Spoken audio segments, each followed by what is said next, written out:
हम बात करेंगे कराची में मंशियात के इस्तेमाल के हवाले से। और कराची के पोश इलाकों में ना सिर्फ मंशियात का इस्तेमाल बढ़ता जा रहा है बल्कि ये एक कारोबार भी जो है वो बनता जा रहा है।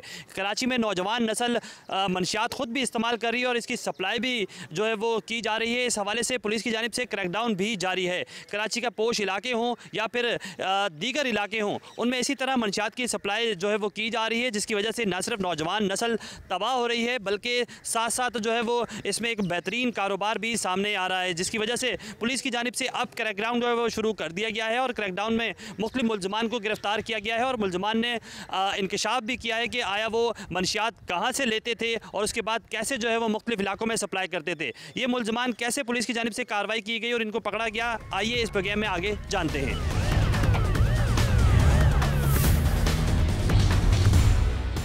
मंशियात के खिलाफ पुलिस की जानिब से क्रैकडाउन जारी है और साउथ जोन पुलिस की जानिब से मुख्तलिफ इलाकों में छापामार कार्रवाइयाँ भी की गई और मुल्ज़िमान को गिरफ्तार किया गया है। इस वक्त हम डिफेंस थाने में मौजूद हैं और यहाँ भी एक मुल्ज़िम को गिरफ्तार किया गया है, जो मुल्ज़िम ने है सनसनीखेज़ इंकशाफात भी किए हैं। क्या इंकशाफात किए हैं इससे जानते हैं। क्या नाम है तुम्हारा? मेरा नाम महमूद है। महमूद, कहाँ से मंशियात लेकर आते थे और कहाँ सप्लाई करते थे, कितने की करते थे? ये हम कोयटा से लेके आते थे, 3,300 रुपये का वहाँ ख़रीदते थे कोयटा में, फिर बस में बैठते थे और इधर कराची लाते थे और कराची से फ़्लाइट वहाँ से जाते थे उधर ट्रैवल एजेंट के पास और टिकट ख़रीदते थे। और उसके बाद जो है हम जब सऊदी अरब और कतर और मलेशिया और थाईलैंड जाते थे। कितनी बार जा चुके हो इन मुल्कों में? 20 दफ़ा जा चुका हूँ मुख्तलिफ मुल्कों के अंदर। जी। अच्छा, जब कोयटा से कराची आते थे तो बीच में मुतादिद ऐसी चेक पोस्ट आती हैं, कभी बस को रोका नहीं, कभी तलाशी नहीं ली गई, पूछा नहीं गया? नहीं, वो बैगों की तलाशी लेते, कभी ऐसा जामा तलाशी नहीं हुआ। अच्छा, जब कोयटा से कराची आते थे तो भी आप इसको मंशियात को छुपाते कहाँ थे, कैसे छुपाते थे? जी, वही गोलियां जो आगे ले जाते थे उसको हम खाते थे, तो वो हम गोली खाते थे और बाद में जो है हम निकाल देते थे। कोयटा से कराची मंशियात लेकर आ गए, फिर यहाँ से टिकट और वीज़ा लिया और लेने के बाद फिर प्लानिंग की और प्लानिंग के बाद यहाँ से फिर मूव ऑन करते थे। कैसे जाते थे, फिर उसके बाद क्या तैयारी होती? बस उसके बाद कपड़े वगैरह ख़रीदते थे और बस फ़्लाइट में बैठ जाते थे और उस मुल्क में जाते थे। वहाँ हमारे दोस्त होते थे अहमद यहाँ के, जो वहाँ हमें बंदा रेडी रखता था, तो वहाँ कोई बंगाली होता था या कोई पाकिस्तानी होता था तो हम उसको माल दे देते थे, तो फिर हमें यही अहमद इधर पाकिस्तान में हमें पैसे दे देता था। अच्छा, हमारे साथ इस वक्त ASP डिफेंस मौजूद हैं, उनसे भी पूछते हैं। इसकी मज़ीद चैन भी है, क्या इसने अब तक इंकशाफात किए हैं और जो इसके दीगर लोग हैं उनको भी गिरफ़्तार किया जाएगा? जी बिल्कुल किया जाएगा। इसने बताया है कि कोयटा में 3-4 जो इनके इन्वॉल्व ड्रग डीलर्स हैं जो पूरी चेन चलाते हैं, वहाँ पे बताया है। एक एबटाबाद का इसने ज़िक्र किया है, लाहौर में ज़िक्र किया है। तो ये पूरी एक जो नेटवर्क है, एबटाबाद, लाहौर, कोयटा और कराची में भी इनके 2 जो हैं वो इन्वॉल्व ड्रग डीलर्स हैं जिन पे हम लोग मज़ीद काम कर रहे हैं। कराची में आपको पता है कि मुख्तलिफ़ किस्म के ड्रग पेडलर के हवाले से बातचीत हो रही है, मंशियात फ़रोशों के ख़िलाफ़ क्रैकडाउन भी हो रहा है। क्या वजह समझती हैं कराची के पोश इलाकों में इस तरह के मुल्ज़िमान घूम रहे हैं, उनको आप गिरफ़्तार करती हैं, दोबारा बाहर भी आ जाते हैं, तफ्तीश कमज़ोर होती है, क्या रीज़न समझती हैं? मुझे लगता है कि देखें, क्रिमिनल जस्टिस सिस्टम के तो बहुत सारे कंपोनेंट्स हैं, कानून भी है हमारे पास और हम लोग पकड़ते भी हैं। टाइम टू टाइम पुलिस बहुत ज़्यादा एक्टिवली पकड़ रही है, फिर आगे जाके समझ नहीं आता कि इन्वेस्टिगेशन भी अभी तो बहुत ज़्यादा जो उसके फ्लॉज थे हम लोगों ने वो ब्रिज करने की कोशिश की है। और नारकोटिक्स के केसेस पे स्पेशली सिंध पुलिस में स्पेशली उसकी कैपेसिटी बिल्डिंग हो रही है और बहुत अच्छे से इसकी तफ्तीश की जाती है। हमारे साथ मुल्ज़िम दोबारा से हम इसे पूछते हैं, जब कोयटा से कराची आते थे, कराची से जाके इसको सेल कर लेते, दोबारा आते थे, फिर कितने अरसे में दोबारा वीज़ा लेते थे और फिर जाते थे? और ये वीज़े का सारा प्रोसेस कौन करता था, खुद करते थे? जी, खुद करता था और इसमें तकरीबन 3-4 महीने लगते थे। और कितने सालों से ये काम कर रहे हो? 10 साल। कितने पैसे अब तक कमा चुके हो ऐसे? पैसे जो कमाए उड़ाए। और इसके अलावा क्या काम करते हो? उसके अलावा रेस्टोरेंट, फास्ट फूड। ये सारे लिंक्स तुम्हारे कैसे बने, कौन बनवाता था ये तमाम तर लिंक्स? ये वो शुरू में 1-2 बंदे थे, फिर उससे बनते गए इस तरह। ठीक बिल्कुल ये डिफेंस थाने की जानिब से ये कार्रवाई की गई है और आपको दिखाएं मेरे कैमरामैन नंदान हैदर कि तमाम तर ये जो केस प्रॉपर्टी इसके पास ये मंशियात मुख्तलिफ़ किस्म के कैप्सूल जो हैं वो इससे बरामद हुए हैं और बरामद होने के बाद पुलिस ने ना सिर्फ यहाँ से क्रैकडाउन किया है, मैं अपने कैमरामैन से कहूँगा कि हमने इस मुलजिम के थ्रू तमाम तर डेमो भी यहाँ दिया गया है और ये डेमो में आपको दिखा सकते हैं कि इस तरह के जो ये कैप्सूल हैं ये बनाए जाते थे इसकी जानिब से प्रॉपर, और उसके बाद यहाँ से वीज़ा लेने के बाद ट्रैवल करता था और ट्रैवल करके कैप्सूल जो है वो सप्लाई किए जाते थे। तो ये तमाम तर तफसीलात पुलिस की जानिब से अब सामने आई हैं। इस मुलजिम को मजीद इंटेरोगेट भी किया जा रहा है और साथ साथ इसने जो दीगर नाम बताए हैं उस हवाले से भी जो है वो पुलिस की जानिब से छानबीन शुरू कर दी है। आज बिल्कुल कराची में मंशियात के खिलाफ पुलिस का क्रैकडाउन जारी है और कराची के पोश इलाकों में मंशियात की सप्लाई होती है और इस हवाले से पुलिस की जानिब से ये दावा किया जा रहा है कि अब क्रैकडाउन शुरू कर दिया गया है। 31 के करीब मुलजमान जो है वो साउथ जोन की मुख्तलिफ इलाकों से जो है वो पुलिस ने गिरफ्तार किए हैं। इस वक्त हम दरख्शा थाने में मौजूद हैं, SHO दरख्शा भी हमारे साथ मौजूद है, उनसे भी बात करेंगे। पहले यहाँ कुछ मुलजमान मौजूद हैं, उनसे पूछगछ करते हैं किस किस्म की मंशियात जो है वो इनसे बरामद हुई है और इनका इस हवाले से क्या कहना है। क्या नाम है तुम्हारा? अब्दुल हफीज़। हफीज़, क्या करते हो, कहाँ से मंशियात आते थे? मैं अब चौकी से लाता था और ये मेरा अली नाम का दोस्त है, उसने मंगाया मुझे। वैसे करते क्या हो मंशियात सप्लाई करने के हवाले? वही मैं काम करता हूँ टेलर का। उससे आमदन कैसे, कितनी आमदन होती है तुम्हारी? बस गुजर बसर हो जाता है। फिर उसके बाद बस ये जो दोस्त यार है तो हम खुद भी पीते हैं और मुझे बुलाया, मैं यहाँ पे आया हूँ, फिर पुलिस ने पकड़ा है मुझे। पुलिस ने कैसे पकड़ा? और अली नाम का दोस्त है मेरा, अली सोनारा नाम का, उसने मुझे यहाँ पे बुलाया और उसने फिर पुलिस में रेड मार दी मेरे ऊपर। अच्छा जी, यहाँ एक और मुलजिम भी मौजूद है, उससे भी बातचीत करते हैं। तुम बताओ क्या नाम है तुम्हारा? मोहम्मद हुसैन। हुसैन, कैसे पकड़े गए और इससे पहले भी कभी पकड़े गए हो? जी सर, इससे पहले भी पकड़े गए हैं नशे के चक्कर में, मंशात के चक्कर पे। खुद भी नशा करते हो? जी सर। कब से नशा कर रहे हो? सर 1-1.5 साल से। और किस चीज़ का नशा करते हो? आइस का, चरस का। और तुम आइस लेते कहाँ से? मैं सर लियारी से लेता हूँ, दोस्त है मेरा अली, मोहम्मद अली नाम है ना, उनसे लेकर आता हूँ। फिर ये यहाँ पे डिफेंस में यार दोस्त हैं 2-4 गेस्ट हाउस वाले भी, तो वो कॉल करते हैं, व्हाट्सएप में रब्ता करते हैं मुझसे, उन्हें चाहिए होती है तो उन्हें ला कर दे देता हूँ, इससे मेरा भी खर्चा वर्चा बन जाता है। बिल्कुल, मैं अपने कैमरामैन अदनान हैदर से कहूँगा कि मुख्तलिफ़ किस्म की यहाँ मंशियात मौजूद है।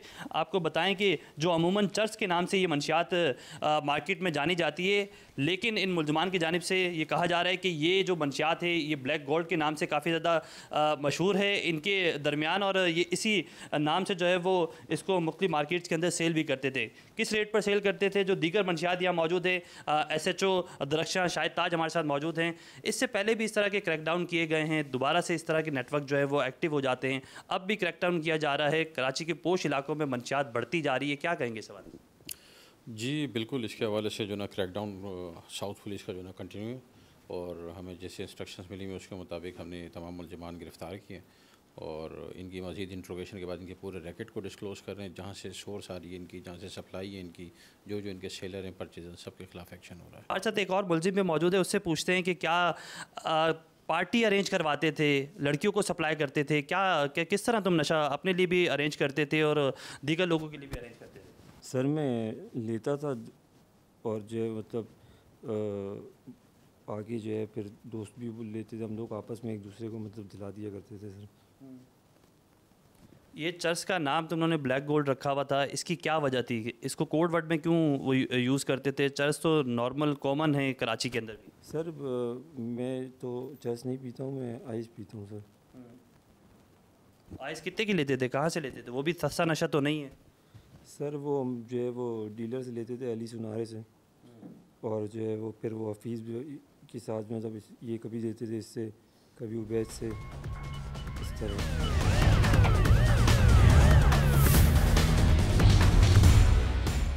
आज बिल्कुल कराची में मंशियात के हवाले से पुलिस का क्रैकडाउन जारी है। साउथ जोन पुलिस की जानिब से मुख्तलिफ मुलजमान भी पकड़े गए, लेकिन हमने देखा है कि मुतादिद बार ये मुलजमान पकड़े जाते हैं और उसके बाद दोबारा से मुख्तलिफ मुकदमात में रिहा होते हैं और इसी शहर में जो है ऑपरेट होते हुए नज़र आते हैं।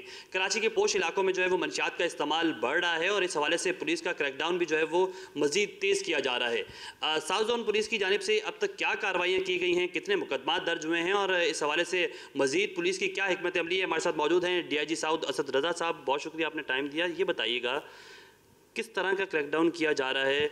ना सिर्फ शहर के अंदर मंशियात सप्लाई हो रही है बल्कि शहर से दूसरे सूबों में, फिर सूबों से निकलकर बैनुल-अक़वामी सतह पर भी जो है वो मंशियात सप्लाई हो रही है। क्या कहेंगे इस पे? जी देखें, आपने सही निशानदेही की है कि मनशियात जो है वो आजकल के ज़माने में मॉडर्न टाइम्स के अंदर जो है वो मैं समझता हूँ कि लॉ इन्फोर्समेंट एजेंसीज़ के लिए जो है वो सबसे बड़ा चैलेंज बन के आया है। इसकी डिफरेंट वजूहात हैं। एक बड़ी वजह तो ये है कि ये एक एडिक्शन है और जो भी इसका यूज़र है या अब्यूज़र है वो इसको किसी न किसी तरीके से हासिल कर लेता है। डिफरेंट तरीक़ों को वो सर्च करता रहता है, ढूंढता रहता है। अगर एक जगह से कोई सोर्स सप्लाई ख़त्म हो जाए तो दूसरी जगह पे वो कोशिश करता है कि वहाँ से उसको मिल जाए। दूसरी बात ये है कि ये एक कंसेंशुअल क्राइम है, रज़ामंदी के साथ किया जाता है कि जो सेलर है और जो कि बायर है दोनों जो हैं वो उनकी रज़ामंदी होती है और कोई भी इसके ऊपर तीसरा ऐसा एजेंट नहीं है कि जो इसके बारे में कोई भी इत्तला दे सके। तीसरी बात ये है कि हमने ये देखा है कि इसके अंदर बहुत ज़्यादा जो है वो वैराइटीज़ जो हैं वो आ चुकी हैं ड्रग्स के अंदर। उनकी अवेलेबिलिटी जो है वो बहुत ज़्यादा बढ़ गई है, चूँकि उसमें एक तो ये है कि जो लॉ इन्फोर्समेंट है उनका जो रिस्पांस है इस चैलेंज को मीट करने के लिए वो काफ़ी मल्टी फ्रंटल है। देखा जाए तो तकरीबन कोई गवर्नमेंट की कोई 8 से 10 एजेंसीज जो हैं जिसमें ANF है, उसी तरह से एक्साइज पुलिस है, लोकल पुलिस है और दीगर लॉ इन्फोर्समेंट एजेंसीज जो हैं वो इस काम को जो है वो सर अंजाम दे रही हैं और अगरचे उनकी आपस में कोऑर्डिनेशन भी है मगर उसके बावजूद जो है वो मैं समझता हूँ कि ये जो चैलेंज है वो वैसे का वैसे मौजूद है और उसमें कुछ जो अवामिल हैं वो जो हमारा जो जुडिशल सिस्टम है उसको भी पर्टेन करते हैं। उसके अलावा एविडेंस कलेक्शन है, ट्रेनिंग ऑफ IOs जो है वो बेहतर करने की ज़रूरत है, जिससे मैं समझता हूँ कि जो लोग पकड़े जाते हैं उनकी कन्विक्शन जो है वो बेहतर हो सके। इसी तरह से उससे रिलेटेड जो है जो प्रोसीडिंग्स हैं जैसे कि टेरर फाइनेंसिंग है या फिर एंटी मनी लॉन्ड्रिंग है, जो कि इससे बड़ा मिलता जुलता जो है वो एक सब्जेक्ट है कि जो भी प्रोसीड्स ऑफ ये है क्राइम है उसको कैसे वो लोग जो हैं वो डिफरेंट ऑनलाइन रिसोर्सेज के ज़रिए जो है उसको ट्रांसफ़र कर देते हैं। तो जहाँ तक कराची पुलिस और बिलखसूस साउथ जोन पुलिस की बात करें तो इसमें एक तो ये है कि अब हमने ये अप्रोच रखी हुई है हमेशा से, जिसको हम सोच रहे हैं कि उसको थोड़ा सा उसको हम चेंज भी करें। वो हमारी ट्रेडिशनल अप्रोच यही थी कि हम जो ड्रग यूज़र है उसको हमेशा एज ए विक्टिम ट्रीट करते रहे हैं और हम समझते हैं कि जो स्मॉल क्वांटिटीज़ में जैसे अगर कोई बंदा जो है वो ड्रग को इस्तेमाल करता है, अगर हम उसको उस क्वांटिटी के साथ गिरफ़्तार कर लेते हैं और फिर उसको प्रोसिक्यूट करते हैं तो वो हम एक तरह से जो है उसको एक्सेसिवली जो है वो प्रोसिक्यूट कर रहे हैं या फिर उसको इस तरह से क्रिमिनल बना रहे हैं, उसको क्रिमिनलाइज कर रहे हैं उस चीज़ को। अगरचे उसका use by all means of law वो है तो क्रिमिनल ऑफेंस ही है, मगर हमारा फोकस जो है वो ज़्यादा रहा है कि जो लोग सप्लायर हैं या फिर जो लोग ट्रांसपोर्टर्स हैं उनको हम पकड़ें और उनके ख़िलाफ़ एक्शन लें और उनको प्रोसिक्यूट भी करें। और हमारी तवज्जो जो है जो कि जो लोग उसको इस्तेमाल करते हैं उसके ऊपर हमेशा से कम रही है, चूँकि हम समझते हैं कि वो ऑलरेडी विक्टिम्स हैं इस चीज़ के और उनको हम अगर चाहते हैं कि उनको इस चीज़ से दूर करें तो उसके दूसरे जो हैं एवेन्यूज़ हम तलाश करते हैं और उसको उसके ऊपर हम गवर्नमेंट के साथ होल ऑफ गवर्नमेंट अप्रोच को यूटिलाइज़ करते हैं, जैसे कि उसमें रिहेबिलिटेशन है या फिर ये है कि जहाँ जहाँ पर ये सप्लाई की जाती हैं उन जगहों को हम टारगेट करते हैं, उनके ख़िलाफ़ रेड्स करते हैं।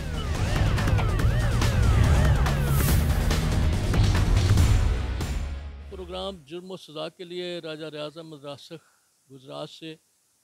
जी मैं गुज़श्ता हफ्ते में यहाँ पे एक दो बहनें जो मुज़ब्बानिया में जो एक ही घर में शादीशुदा थी, वहाँ पे उसके खामद ने एक बहन जो बुशरा कोसर है उसको उसके मुंह पर कपड़ा देकर उसको हलाक कर दिया गया था, जिससे ख़ुद तो बाहर चला गया था, बाद में किसी को पता ही नहीं था कि ये कत्ल हुई है, जबकि वो लोगों ने उसको दफन कर दिया और उसके बाद कुल भी कर दिया। कुल करने के बाद वो 4-5 दिन के बाद उसका जो हस्बैंड है वो ज़काउल्लाह वो आया और आके तो उसने अपनी सास को और जो साली जो उसकी भाभी भी लगती थी वो सब बैठी हुई थी, तो उन्हें कहा कि मैंने बुशरा को गला दबा कर कत्ल कर दिया और अब आप लोगों की बारी है। उसके बाद फिर वो पुलिस केस बना और पुलिस ने इंक्वायरी की और इंक्वायरी करने के बाद फिर वो चूँकि FIR 302 में नामजद करके मुलज़म को गिरफ़्तार कर लिया है। लेकिन इसके साथ ही जो बात यह है कि अभी चूँकि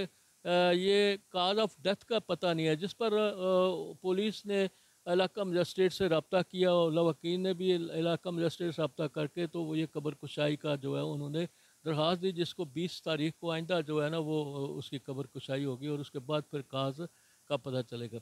और यहाँ पे अभी जो ज़काउल्लाह मुलज़म है उनके वालिद साहब मौजूद हैं, हम इनसे पूछते हैं कि आप ये इस वाक़या के बारे में क्या कहते हैं, ये कैसे वाक़या पेश आया, आप बताइएगा ये किस तरह वाक़या पेश आया और ज़काउल्लाह जो है वो क्यों ऐसा किया उसने? ये वो रात दे कोई शाम तक रोटी राटी खा के ते इस कमरे च अपना TV ला के वेखण लग पे। मैं ऊपर सोना आ उत्ते ममती मैं उत्ते जाके सौ गया ते रात कोई इलम नहीं विकी बुआ कहीं लांदे ने खड़कदा कोई पेशाब कर निकला ते आखे खड़कदा ते कोई इलम नहीं आ सुते हैं। वड्डा निक्की बच्ची है जिहड़ी वड्डी ज़काउल्लाह दी वो उठी उन्हें उठ के रौला पाया भी अम्मी नहीं भी बोलती ते अब्बू भाई पापा घर को नहीं। मैं कहा शामी इतने सन तो हुण किधर गए ने कोई नहीं मनु फड़ा तफड़ी पै गई। मैं थल्ले आया तो वेख्या तो फौत हुई सी ते पापे दी घर कोई नहीं सन। मैं क्या काम वो विखा गए ने अपना कर गए ने।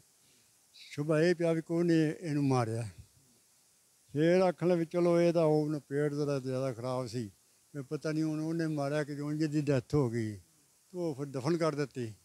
बाद चौथे पंजवें दिन आया आके उन्हें खुद ही मान लिया कि मैं मारिया तो गला दबा के मारिया उत्ते कम्बल दे के ये अपने कबाली हो गया। अच्छा जैसे ये बताइएगा कि वो जब आया तो उसने बताया, इससे पहले आपको शक भी पड़ा था कि ये कत्ल हो गया, लेकिन फिर आपने पुलिस को इतला नहीं की? नहीं वो उसले जो आया है ना उन्हें मन्या तो फिर तसल्ली हो गई फिर पुलिस ने इतला दी। अच्छा आप बताइएगा कि जैसा वो बच्चा जो है आपका बेटा जो है उसने पहले सबके सामने कहा था मैंने कत्ल करना है और कर भी लिया, दूसरी बेटियों को भी कत्ल किया था, तो आप इस बारे में क्या कहते हैं कि वो लड़का ऐसा क्यों करता था? वो जी साल साल गैब रहिंदा सी बाहर घर आंदा ही नहीं सी, ना फोन करता सी ना कोई शह दिंदा सी। हुण आया साल बाद मैं इन्हूं आख्या बच्चियां निक्कियां तू इन्हां नूं कोई शह ना दिया कर, असीं इन्हां दी जिम्मेवारी चुकी है कोई नहीं असीं निभा दे ते तू आके ते इन्हां नूं मिल गिल गया ते इन्हां नूं दलेरी रवे दी चलो कोई नहीं साडा अब्बू ते है न ते मैं आख्या तू आवे जा हुण मैं आवां जावां करां ते फिक्र वाली गल कोई नहीं। अगे मैं एक्सीडेंट आया तो इंज हो गया मेरा मोबाइल भी टुट गया स्कूटर ही टुट गया। मैं फिर आख्या की परेशान करना वो इंज गल्लां पता करदा रहा साडे नाल। हुण मैं बिल्कुल ठीक हाँ तो मैं सब करां वो ठीक ठीक विच अगू रात नूं सानूं वेख्या तो वड्डे ने यह काम कर छड़िया ये तो साडे अकल फ्री बाहर असीं वजीया नहीं ये कोई नहीं काम करदा। हाँ जी ऐसा दी गल्लां करदा रहा।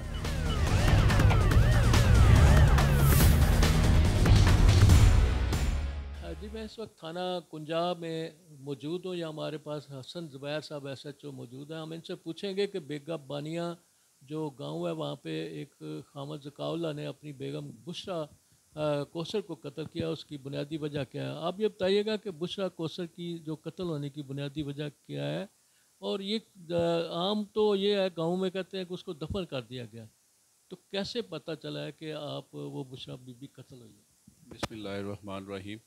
राजा साहब जो कत्ल की बुनियादी वजह वो ये है कि मियाँ बीवी का आपस में लड़ाई झगड़ा रहता था और इसकी जो वफ़ात है वो 17 तारीख को होती है। 17 तारीख को जब बुशरा बीबी की डेथ होती है तो उसके फ़ौरी बाद उसका खावंद इस्लामाबाद चला जाता है।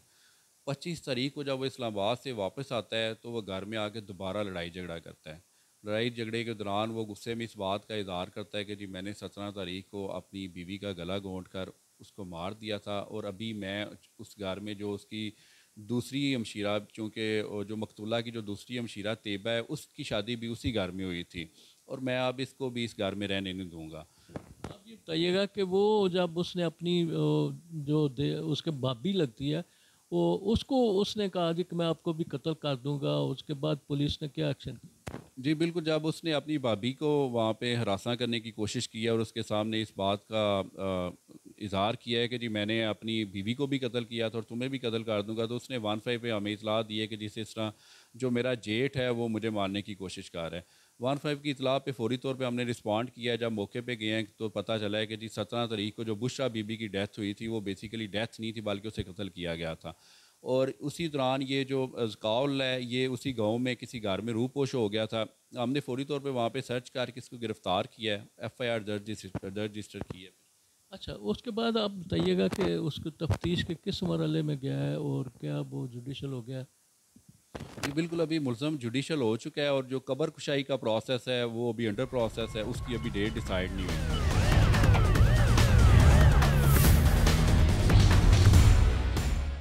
मैं इस वक्त SP इन्वेस्टिगेशन रियाज अहमद नाज साहब के पास मौजूद हूँ। या हम इनसे पूछते हैं कि मौजा बेगा बानिया में जो एक हस्बैंड ने अपनी बीवी को गला दबाकर कत्ल किया था उसके बारे में हम पूछना चाह रहे हैं। आप ये बताइएगा कि जो बेगा बानिया थाना कुंजा के इलाके में कत्ल हुआ था उसका कैसे हुआ और किस तरह इन्वेस्टिगेशन कहाँ तक गई? इसमें रशीदा बेगम एक औरत है जिसने हमें बताया कि मेरी 2 बेटियों की शादी जो है वो एक ही घर में हुई है। एक की शादी जो है वो बुशरा की ज़काउल्ला के साथ हुई है, जबकि दूसरी तैयबा जो है उसकी भी शादी उसी घर में हुई है। तो हम वहाँ पे गए तो हमें पता चला कि मेरी बेटी बुशरा जो है वो फौत हो गई है। तो उसके बाद उसके ससुराल वालों ने उसको दफना दिया। तो अभी ये रशीदा बेगम अपने घर में ही मौजूद थी अपनी बेटी तैयबा के साथ। तो ज़काउल्ला नामी बंदा जो है उसका खामन जो मकतूला का था वो घर में आया और ये जो वहाँ से जो उन्हें शक हुआ कि वो उसके तदफीन में भी शामिल नहीं हुआ। जब वो घर आया तो उसने आके धमकी दी कि मैंने अपनी बीवी को मर्डर कर दिया, अब उसकी दोनों बच्चियों को भी मार दूंगा और अपनी साली को कत्ल कर दूंगा। तो इस पे जो है फिर पुलिस को जब इतला मिली तो फौरी तौर पे हमने रेड करके मुलज़म ज़काउल्ला को गिरफ़्तार कर लिया और उसे हमने जेल भिजवा दिया। अच्छा, ये बताइएगा कि इसकी बुनियादी वजह क्या थी कि वो अपनी बीवी को कत्ल करने पर मजबूर हुआ है? ये घरेलू झगड़े जैसे मतलब औरतों खावन बीवी के होते हैं, उन्हीं झगड़ों की बिना पे उसने गुस्से में आके ये कर दिया है। तो अभी उसकी हम कब्र कुशाई के लिए हमने एप्लीकेशन दे दी है, तो इंशाल्लाह प्रॉपर उसकी कब्र कुशाई करवा के और मुलज़म के ख़िलाफ़ चालान बनाएंगे।